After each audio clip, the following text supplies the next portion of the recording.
Hello guys, welcome to the Generics Review, the homemade edition.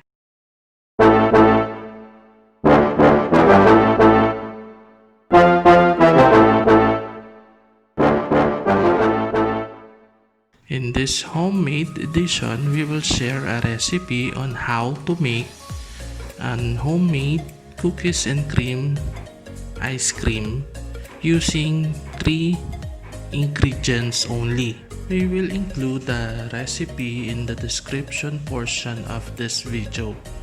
But before we start, please don't forget to like this video and subscribe to our channel for more videos. Tara, let's start this video. Thank you.